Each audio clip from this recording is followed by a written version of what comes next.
Europe. Des foules de manifestants qui approchent de la clôture, des hommes jeunes pour la plupart, désarmés, mais aussi des femmes et des enfants, et en face des soldats israéliens embusqués qui ouvrent le feu, qui tirent et qui tirent encore pour les dissuader d'aller plus loin. Le dernier bilan ce matin est de 59 morts et 2400 blessés, dont certains grièvement touchés. Écoutez le docteur Khalil, médecin de Gaza qui était sur les lieux des affrontements. Là maintenant on a des blessures de plus en plus sérieuses. Certains cas sont critiques. Il ne s'agit plus seulement d'os cassés. Là ils visent les artères, donc les patients perdent beaucoup de sang. On a beaucoup d'hémorragie. Aujourd'hui c'est vraiment énorme. Et à Gaza, une nouvelle mobilisation est prévue près de la frontière aujourd'hui. C'est le jour où les Palestiniens commémorent la Nakba, la catastrophe qu'a constitué pour eux la création d'Israël en 48. Gwendoline de Bono, vous êtes donc l'envoyée spéciale d'Europe 1 à Gaza. D'abord, est-ce qu'on peut dire, comme le fait Israël, que le Hamas est à l'origine de ce mouvement ? Non, pas du tout. Le Hamas n'organise pas ces marches. En revanche, c'est vrai qu'il les encourage. Si personne n'est forcé d'aller manifester, au fil des semaines, le Hamas a récupéré ces rassemblements. C'est ainsi qu'hier, l'un de ses leaders haranguait la foule à distance de la zone tampon où les Israéliens se réservent le droit de tirer. Certains de leurs hommes sont présents parmi les groupes qui s'avancent en première ligne sur la frontière, à l'image de ce responsable de quartier qui briefe un manifestant à qui nous demandons une interview. Ouais, fais attention à ce que tu dis quand tu parles. C'est une manifestation pacifique. Ouais, je sais, pacifique. Parmi les manifestants, beaucoup critiquent cette appropriation du Hamas. Je suis là pour rappeler au monde que Gaza existe, pas pour soutenir une organisation politique, nous ont dit plusieurs dizaines d'entre eux. Quel est l'intérêt, Gérald Gwendoline, du Hamas à récupérer ce mouvement initié par les Gazaouis ? Alors c'est ça qui est intéressant, c'est un tournant dans la logique du Hamas. Le mouvement islamiste croit traditionnellement plus au pouvoir des roquettes qu'à celui des manifestations. Or, depuis le début du mouvement, le Hamas n'en a pas tiré une. Pour la première fois, il semble réaliser que, vu la supériorité militaire israélienne, le conflit armé n'est pas la solution la plus efficace.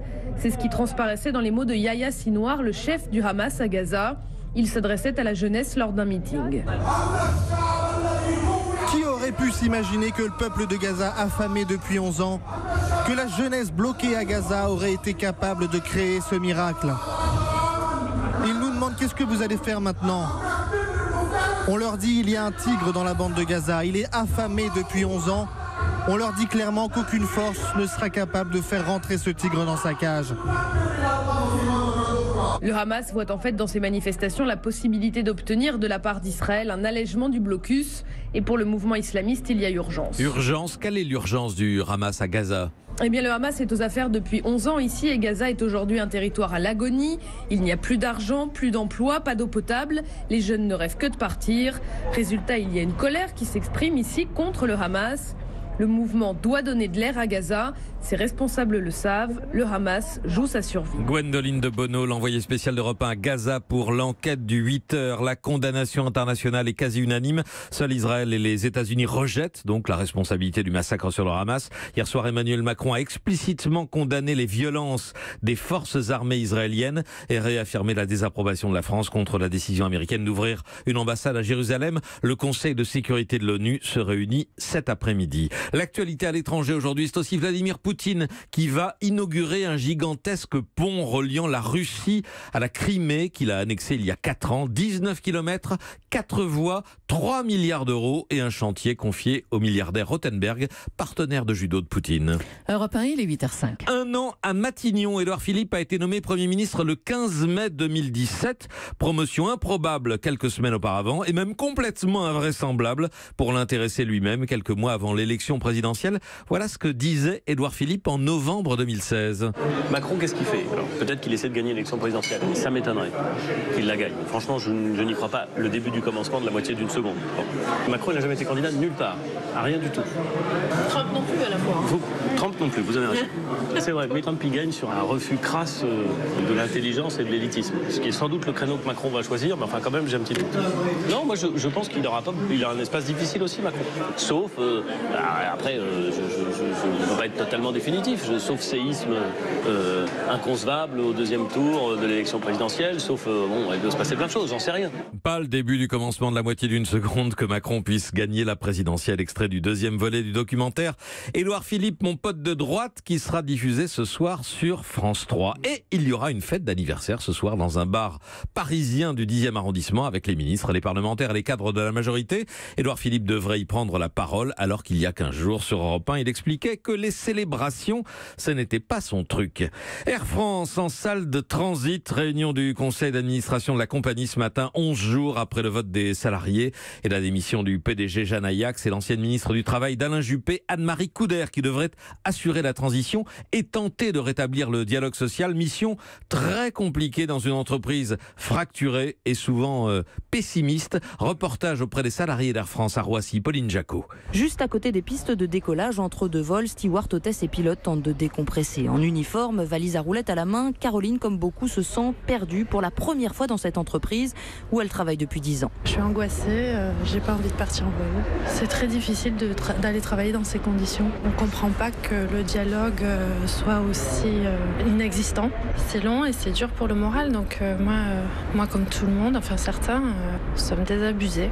C'est la boule au ventre. Les syndicats l'ont déçue. Elle espère que la nouvelle direction renouera le dialogue, mais sans vraiment y croire. Beaucoup admettent une ambiance très mauvaise, des salariés divisés. Pour tenter de rassembler, Julien, un pilote, a créé un collectif. 650 personnes l'ont rejoint en une semaine. Le dialogue n'est pas possible actuellement entre les syndicats et la direction, justement. Et du coup, nous, on veut un peu se proposer en termes de médiateur pour ouvrir le dialogue, pour produire des choses constructives. Mais preuve de la méfiance qui existe, certains soupçonnent la direction d'être aux manettes de ce collectif. D'autres soufflent. De toute façon, disent-ils, ça ne peut être au mieux qu'un nouveau coup d'épée dans l'eau. Reportage de Pauline Jacot à Roissy. Les Français champions d'Europe du crédit immobilier d'après une étude du Crédit Foncier. Daniel Fortin, c'est en France que les emprunts pour se loger progressent plus rapidement. Et c'est loin d'être fini. Oui, la hausse est spectaculaire, 6% en un an contre 4,3% pour la zone euro. Une tendance qui s'explique par le fait que les taux d'emprunt sont très bas. Ils continuent d'ailleurs à baisser en mai. Selon Meilleur Taux, on peut obtenir aujourd'hui un crédit à 1,41% en moyenne pour un prêt à 15 ans. On monte à 1,63 sur 20 ans et à 1,83 sur 25 ans. Sur les très bons dossiers, c'est-à-dire les plus solvables, on peut même descendre à 0,75% sur 10 ans. Alors c'est quasi miraculeux et ça s'explique par la très forte concurrence entre les banques qui ont fait de l'immobilier un produit d'appel pour conquérir de nouveaux clients et se les attacher sur le long terme. Et est-ce que cette tendance va se poursuivre ? Alors pour l'année 2018, c'est une certitude pour plusieurs raisons. D'abord, les taux d'intérêt vont rester bas. Ensuite, le marché immobilier reste très actif et surtout, si on les compare à leurs voisins européens, les Français sont finalement peu endettés dans le domaine immobilier. Le niveau est de 57 000 € par foyer propriétaire. Au Royaume-Uni, on en est à 74 000 € et à 196 000 € au Danemark. Donc, on a une marge de progression, ce qui devrait inciter les banques à rester bienveillantes dans la distribution de leurs crédits. Daniel Fortin des Échos, merci. Alors, on vous jure qu'on ne l'a pas fait exprès, mais la journée des impôts sur Europe 1, eh bien, c'est aussi celle de Jérôme Cahuzac. Vous connaissez l'histoire par cœur. Un compte caché, 20 ans de mensonges. L'ancien ministre du Budget, condamné en 2016 à 3 ans de prison, rejugé il y a 3 mois à Paris, saura aujourd'hui s'il va en prison ou pas. La Cour d'appel de Paris rendra son arrêt en début d'après-midi. Mais si Jérôme Cahuzac est envoyé derrière les barreaux, eh bien il serait l'un des seuls, en tout cas l'un des rares incarcérés en France pour fraude fiscale. Chloé Triomphe. Au 1er janvier 2018, seules 10 personnes en France étaient incarcérées pour fraude fiscale. Cela peut être une fraude dans un document comptable, une absence de déclaration ou le fait de s'être volontairement soustrait au paiement de l'impôt. Autant dire qu'on va rarement en prison pour ce type de délit. Et pourtant, les poursuites judiciaires existent. Les dernières statistiques disponibles indiquent qu'en 2016, 524 personnes ont été condamnées pour ce motif principal, avec en moyenne 14 000 € d'amende et 11 mois de prison, un quantum de peine aménageable qui explique le faible nombre de personnes derrière les barreaux. Mais le cas de Jérôme Cahuzac est particulier. De par son statut d'ancien ministre, précisément chargé de la lutte contre la fraude, de par son déni, son mensonge les yeux dans les yeux à l'Assemblée nationale et à la télévision, Jérôme Cahuzac s'est vu durement reprocher à l'audience sa trahison par le procureur, qui a clairement assimilé cette attitude à une circonstance aggravante et qui a requis 3 ans de prison. Si la cour d'appel prononce cette peine tout à l'heure, Jérôme Cahuzac deviendra donc le 11e détenu pour fraude fiscale en 2018. Et journée spéciale impôt en partenariat avec l'Ordre des experts comptables et le Parisien aujourd'hui en France. Europe 1 vous aide à remplir votre déclaration de revenus jusqu'à 18h. Vous appelez le 39 21 pour une réponse personnalisée. Et le ministre Gérald Darmanin avec nous dans ce studio dans 5 minutes maintenant. Justice et politique encore, 18 mois de prison, dont 9 mois fermes requis contre la maire LR d'Aix-en-Provence, Maryse Joissaint, jugée pour avoir promu son chauffeur et fourni des emplois de complaisance à ses proches.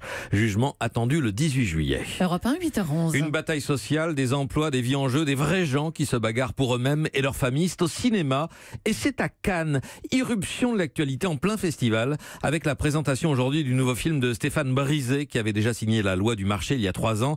Le film s'appelle En guerre. Il sort demain dans les salles et Mathieu Charrier, on y retrouve en tête d'affiche Vincent Lindon. Ou vous tenez votre parole et on reprend le travail, ou vous ne tenez pas l'accord que vous avez passé et on continue à bloquer la production et le stock. Cet accord, il prévoit d'un côté des efforts de la part des salariés et en échange, la direction s'engage à maintenir l'emploi pendant 5 ans. Le problème, c'est qu'au bout de 2 ans, la maison mère annonce la fermeture de l'usine. Vincent Lindon, Laurent dans le film, prend alors la tête du combat syndical en délégué jusqu'aux boutistes. 100 personnes dehors, c'est des familles entières, des enfants, des pères, des mères.